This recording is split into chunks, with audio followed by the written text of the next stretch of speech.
अस्सलाम वालेकुम, नमस्कार, सत श्री अकाल एंड गुड इवनिंग। मैं हूँ आरज़ू काज़मी और आप देख रहे हैं पॉइंट ऑफ व्यू। हमें जी जॉइन किया आपके जाने पहचाने सुमीत जैन साहब ने। बहुत शुक्रिया सर कि आज आप आए। Thank you very much. Aarzoo ji, नी हाओ, नमस्ते and happy Diwali. Same happy Diwali to you sir. बड़ा हंगामा रहा दिवाली पे भारत में और तो आपकी कोर्ट ने तो कहा था कि जी पटाखे ना चलाए जाएं और क्रैकर्स ना हो, लेकिन बहुत हुए और बहुत से लोग अपसेट भी हुए। बड़े लोगों ने ट्वीट्स वगैरह भी की कि जी नहीं होना चाहिए था और पोल्यूशन हो जाती है, ये हो जाता है, वो हो जाता है। लेकिन आपने भी चाइना में रहते जो है वो दिवाली मनाई और आपकी वीडियो भी हमने देखी। क्या कहेंगे सर आप कि एक दिन के लिए अगर गवर्नमेंट छोड़ दे के चलो खैर है क्रैकर्स को, तो क्या हो जाता है? पहली बात यह है कि हम क्रैकर जला रहे हैं, किसी की क्यों जल रही है भाई? मुझे आज तक यही समझ नहीं आया कि हमने क्रैकर जला रहे हैं, अपने पैसों को फूकना है हमने, तो तुम्हारी क्यों हाँ। जल रही है भाई? तो जिन्होंने ये बोला था उनको अच्छी तरह से हमने उनके आगे और पीछे बम लगा के फोड़ दिए कि अब सिलते रहो। और मैंने तो यहाँ पे इवन की सबको अपने वीडियो में मैंने बोला है कि भाई उस बंदे का जिसने बैन किया था उसका एड्रेस सबको मालूम है, नहीं मालूम तो इंटरनेट से ले लेना। और उसके घर में हर एक बंदे ने एक एक ट्यूब बर्नॉल की भेजनी है। उसके बाद टनों की बंदूक वो बर्नॉल जानी चाहिए ताकि उसे समझ आए कि हमारे से पंगा लेना कितना भारी पड़ सकता है। तो जलती जलने दो। और हमने भी अच्छी तरह जलाई है। पूरे भारत में ऐसे पटाखे मैंने देखे नहीं, इतने इतने बम फोड़े हैं उसके घर के पास जाके कि तेरी ऐसी की तैसी। तो होता कौन है हमारे त्योहार के ऊपर ये पटाखे बंद करना? और उसने बोला कि जी जो रामचंद्र का टाइम था वहाँ पे ना पटाखों का कुछ जिक्र नहीं है। तो मैंने भी उसको एक ट्वीट किया है उसको कि भाई रामायण के अंदर तो चीफ जस्टिस ऑफ इंडिया और सुप्रीम कोर्ट का भी जिक्र नहीं है, इसको भी बंद कर दे क्या? तो ये हालत है, ये हमसे पंगा लेता है। इनका मुंह हमें बंद करना आता है, जैसे हमने अपने पड़ोसी मुल्कों का किया है। तो ये समझते क्या अपने आप को। और as far as China is concerned, देखिए चाइना में आपको मालूम है कि हम लोग ओपनली अपने त्योहार वगैरह या कोई भी जो रिलीजन की चीज़ें हैं यहाँ नहीं मना सकते। तो हमने भी छुपते फिरते मना लिया। सारे अपनी जो छोटी सी कम्युनिटी हमारी है इंडियंस की, और हमने सबको बुलाया वहाँ पर। एंड 10-15 फैमिलीज 20 फैमिलीज थी, हम लोग इकट्ठे होकर हमने मनाया। अपनी पूजा पाठ भी किया हमने, जो हम करते हैं जनरली दिवाली के ऊपर। And we had good time. बस ये है कि पटाखों की कमी थी, यहाँ पर नहीं बजा सकते क्योंकि अलाउड नहीं है। तो मैंने वो पिक्चर्स लगा दी कि है पटाखे जल रहे, लेकिन जो एक्सेप्ट पटाखस हमने बाकी सारे काम किए। एंड पटाखे नहीं थे, लेकिन हमने बताया कि हम यहाँ पर इंडिया में क्रैकर्स ये होते हैं जो ये करते हैं हम लोग। तो हमने क्या किया कि बैलून्स रखे हुए थे वहाँ पर और सब बच्चों को दे दिए बैलून्स। वो पैरों से फोड़ रहे थे, तो पटाखे की आवाज़ ही आ रही थी उससे। तो हमने ऐसे एक तरह से अपना शौक पूरा किया है। बिल्कुल। और खैर पहले पाकिस्तान में भी बहुत ज़्यादा जो दिवाली हो या न्यू ईयर हो या फिर कई ऐसे इवेंट्स आते हैं जिसमें पटाखे बहुत चलाए जाते थे, लेकिन अब यहाँ गवर्नमेंट ने भी बैन कर रखे हैं, तो इसलिए लेकिन छुप छुपा के मिल जाते हैं। ऐसा नहीं है, जब कोई फेस्टिवल होता है या न्यू ईयर स्पेशली तो आवाज़ें आती हैं, इसका मतलब है कि लोग ले आते हैं कहीं ना कहीं से और फिर चलाते भी हैं। तो खैर बहुत अच्छा लगा कि बहुत खूबसूरत लोगों ने बिल्डिंग्स को जो है डेकोरेट किया था। कई पिक्चर्स यस। आई, बहुत पिक्चर्स बल्कि आई, तो बहुत अच्छा लगा। और ये भी अच्छा लगा कि आपने चाइना में भी सेलिब्रेट किया। लेकिन अगर हम बात चाइना की ही करें और ये कहें कि जिस तरीके से सर भारत और अमेरिका के टर्म्स बढ़ रहे हैं, चाहे 2+2 और कई दूसरी चीज़ों में हमने देखा कि दोनों कंट्रीज जो है आपस में बातचीत कर रही हैं प्रोजेक्ट्स करने के लिए, काम करने के लिए। यकीनन चाइना में ज़रूर जो है वो ये चीज़ पसंद नहीं की जा रही होगी, गवर्नमेंट लेवल पे बात कर रही हूँ। देखिए हमारे ना यहाँ पे कहावत है, हमने बचपन से सुनी थी, हम दो हमारे दो। तो ये U2V2 जो ये है, ये सारी जितनी भी हमने बनाई है, हमने 3-2 एंड 3V हमने कुछ नहीं बनाया। I2U2 2+2। तो हमारे यहाँ पर यही स्कीम शुरू से चलती आ रही है। और इसलिए हमने देखिए बड़ी इंपॉर्टेंट कंट्रीज हैं जिनके साथ मिलकर हमने ये सारी पॉलिसीज बनाई हैं कि भाई आइए मिलकर, जैसे इसराइल है, UAE है, अमेरिका, इंडिया। आप सोच के देखिए कि भी ये ऐसा गठबंधन है जो हमने कभी सुना नहीं था कि UAE और इजराइल मिलकर एक अलायंस बना सकते हैं। और सबके अंदर एक बैलेंसिंग फैक्टर है, वो भारत है। आप कोई भी अरेंजमेंट देख लीजिए, कोई किसी भी चीज़ में, ये मोदी जी की सिफत है कि उन्होंने जो ये काम किया है इम्पॉसिबल करके दिखाया उन्होंने। अब इससे खलबली ऑफ कोर्स होगी। और अभी तो स्टेटमेंट भी कल आई है कि भाई आप जो सारे हथियार डेवलप कर रहे हैं बेच रहे हैं आसपास की कंट्रीज को, ये भारत के लिए बुरा होगा। मुझे आज तक ये समझ नहीं आया कि चाइना ने बोल दिया कि भारत के लिए बुरा होगा। भाई हथियार हम बना रहे, हम बेच रहे, हम पैसे इकट्ठे कर रहे, हमारे लिए बुरा कैसे होगा? मुझे समझ नहीं आया कि धमकी किस तरह की दी जा रही है। यस, यहाँ पे खलबली है कि भारत हथियारों में राइज कर रहा है। जैसे ब्रह्मोस है, हम ब्रह्मोस अब इंडोनेशिया को बेच रहे हैं, फिलीपींस को बेच चुके हैं, वियतनाम से बात चल रही है। तो we are selling all those countries जो कि चाइना से दुखी हैं, उन सबको हमने ब्रह्मोस बेच दिए कि अगर कहीं भी पंगा लिया छोड़ देना, जितने छोड़ने छोड़ देना। जैसे हमने चीफ जस्टिस के ऊपर बॉम्ब फोड़े हैं, आप भी फोड़ देना, कोई दिक्कत नहीं है, हम आपके साथ हैं। तो मैं इसकी खलबली है, इस चीज़ की खलबली है चाइना में। और यहाँ पे उल्टी सीधी स्टेटमेंट्स भी आनी शुरू हो गई कि जो भारत कर रहा है गलत कर रहा है।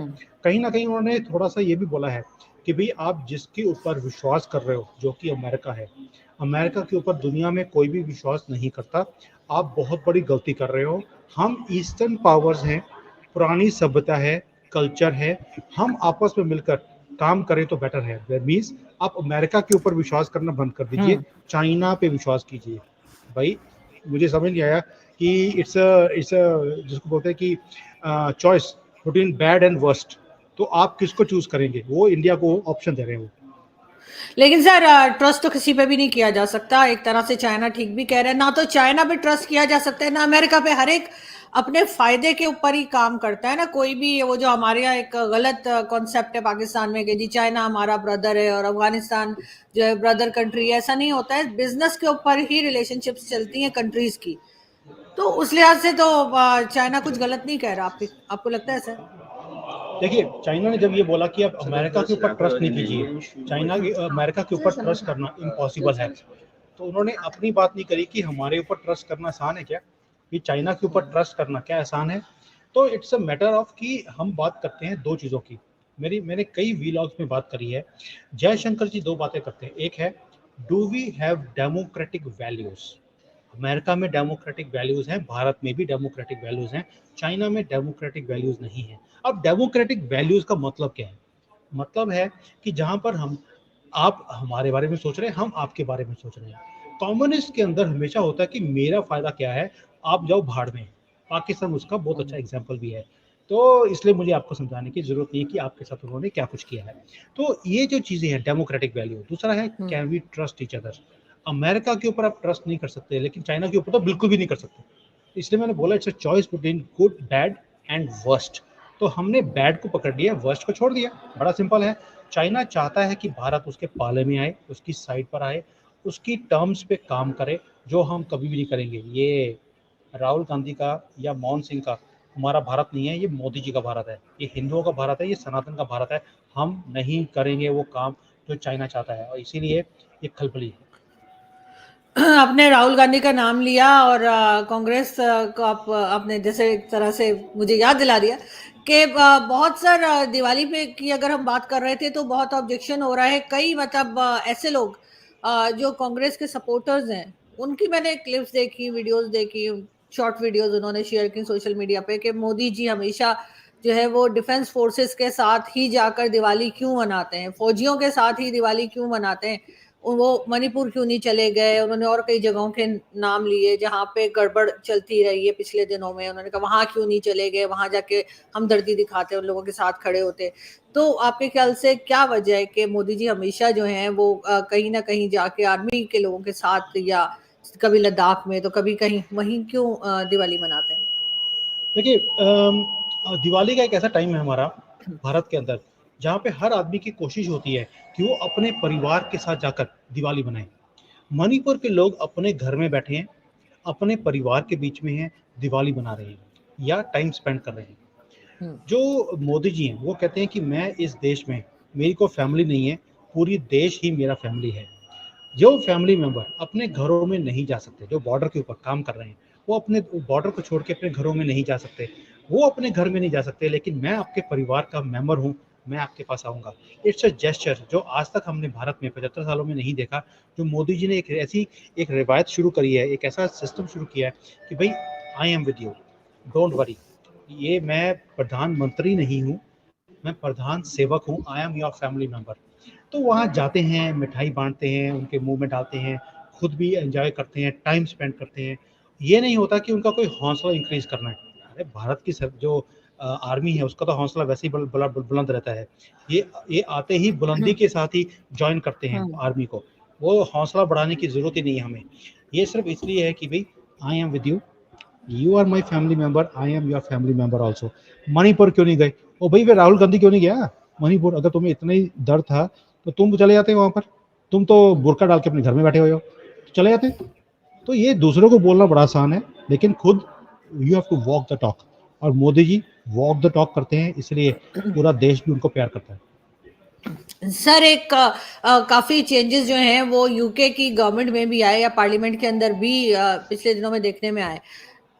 डेविड कैमरॉन जो पहले प्राइम मिनिस्टर रहे उनको फॉरेन मिनिस्टर बना दिया गया। सर ये वाला रिवाज या ये ट्रेंड कि कोई प्राइम मिनिस्टर जो है वो जब चला जाए उसके बाद अगर दोबारा आना चाहे तो वो कोई उससे छोटी सीट पे भी जा सकता है, नहीं फॉरेन मिनिस्टर भी बन सकता है, ये हिंदुस्तान पाकिस्तान में देखने में नहीं आता।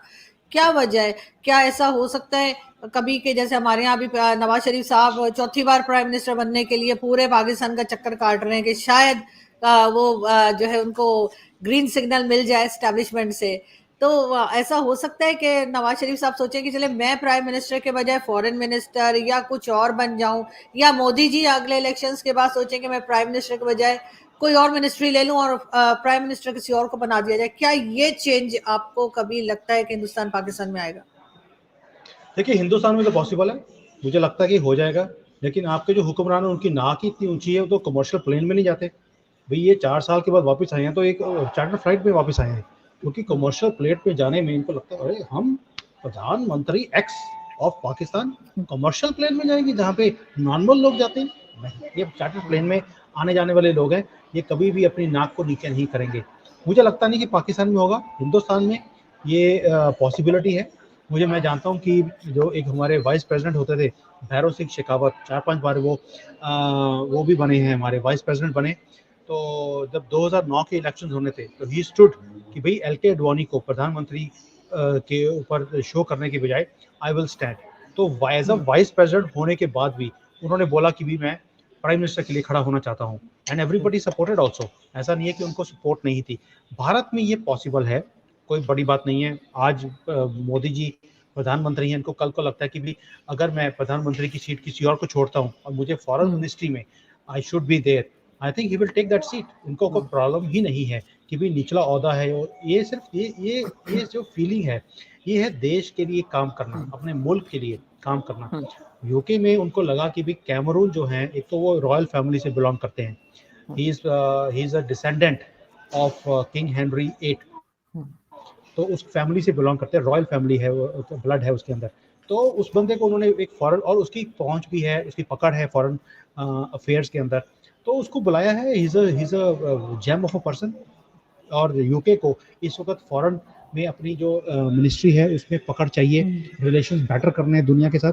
It's a wonderful choice and I really salute them. लेकिन जो उन्होंने ये सुलेमान के साथ किया है वो भी गलत है, बिकॉज उसने जिस बात के लिए बोला था it was a genuine point कि अगर आप प्रो हमास वालों को सपोर्ट करते हैं तो प्रो इजराइल वालों को जो प्रोटेस्ट हो रहे थे उसको आपने डंडे मारे, उनको अंदर कर दिया। लेकिन प्रो हमास वालों को आपने गालियां निकाली हैं और उनको सपोर्ट किया है। ये दोगलापन क्यों है, वो भी यूके के अंदर? तो इसलिए उसको जो सैक किया गया वो गलत है। लेकिन Cameron is a good choice, I support it. बिल्कुल ऐसा ही होना चाहिए, लेकिन मैं भी यही सोचती हूँ अक्सर के पाकिस्तान में भी कुछ इस किस्म का चेंज होना चाहिए कि दूसरे लोगों को सामने लाए, बजाय इसके कि हमेशा एक ही आदमी बार बार जो है वो घूम फिर के दोबारा प्राइम मिनिस्टरशिप पर है। आपका इंटरनेट सर थोड़ा सा, मुझे लगता है आपकी पिक्चर गायब हो गई है।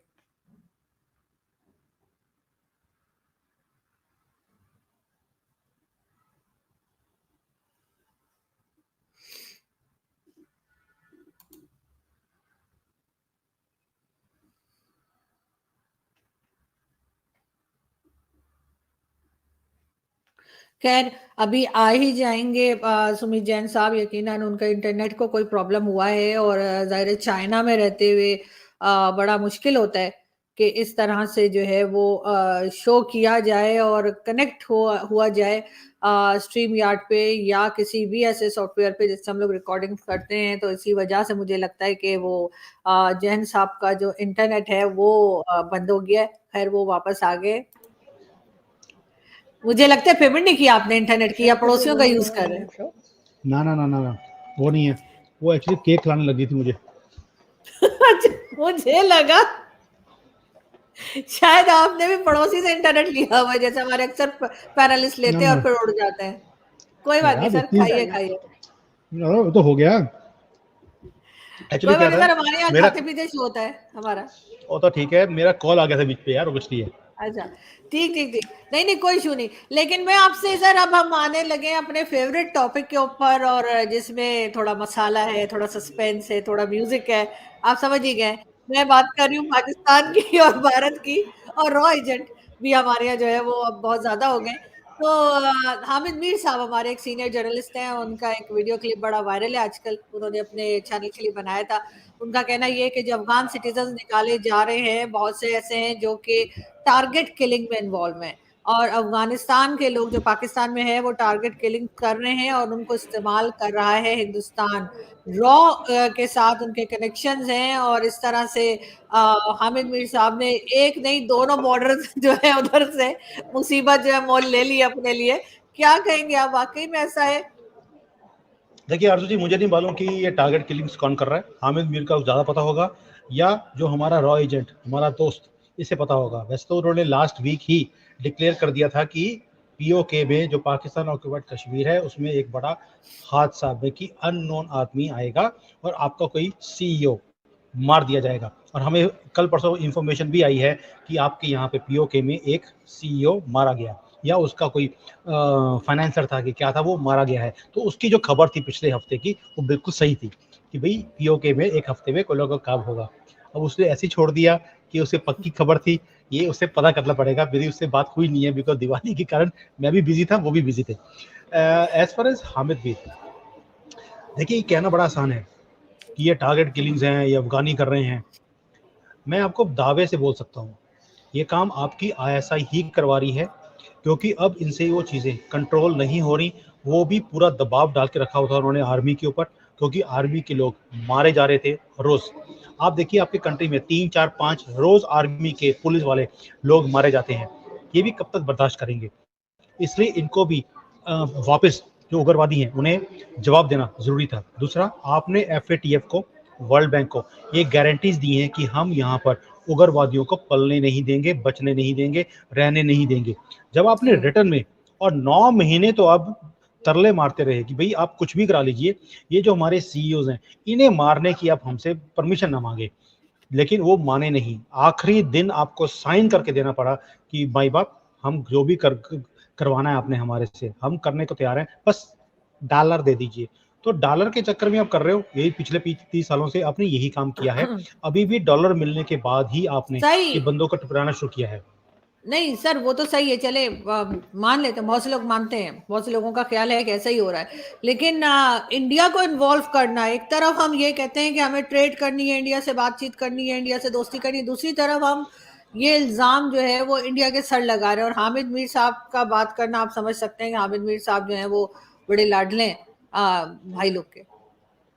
आरजू जी, आज तक मुझे बताइए 75 सालों में पाकिस्तान में जो कुछ भी हुआ है वो तो हमेशा रॉ की एजेंट जो रॉ की साजिश ही होती है। भाई आपके वहां पर कुछ भी होता है, कि अगर इमरान खान को भी उतारा गया तो कहते हैं रॉ की साजिश है। अब बताइए वहां पर हमारी साजिश क्या हो सकती है? ये एक बेवकूफ वाली स्टेटमेंट है। एक ऐसा चूरन है, लाहौरी चूरन, कोई मेजर गौरव वाला, कि लाहौरी चूरन है, ये बिकता है और आपके वहां पर इसे बेचा जाता है, और कुछ भी नहीं है। क्योंकि इन्होंने अपनी नाक बचानी है। अब कंट्री को क्या बताएंगे?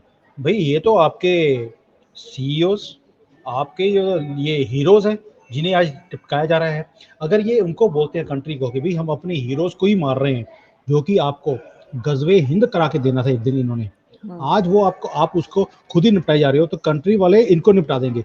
इसलिए अपनी नाक को बचाने के लिए ये रा का नाम लेते हैं, और कुछ भी नहीं है। It is just to save their bloody nose, जो कि ब्लडी नोज इसलिए बोल रहा हूँ क्योंकि ऑलरेडी खून निकल रहा है और सारी दुनिया देख रही है उसको। बिल्कुल सही, लेकिन सर जो कोई भी ये कर रहा है यकीनन लोग उससे खुश भी हैं, क्योंकि इस तरह के लोगों का सफाया अगर हो रहा है तो बेटर है कि ऐसा ही हो जाए। बहुत शुक्रिया कि आज आपने ज्वाइन किया। Thank you so much sir, जल्दी फिर थैंक यू सर, मुलाकात होगी। Thank you. Thank you, coffee will thank soon you. Will. Sure sure, definitely. अब तो मौसम भी आ आप गया सर देखिए, कॉफी का। कॉफी तो ठीक है, अब देखो यहाँ पर जो कप है कॉफी का, वो भी इतना हम्म। छोटा होता है कि उसमें एक ही वो आती है। वही मुझे समझ नहीं आती कि ये कैसे कप देते हैं।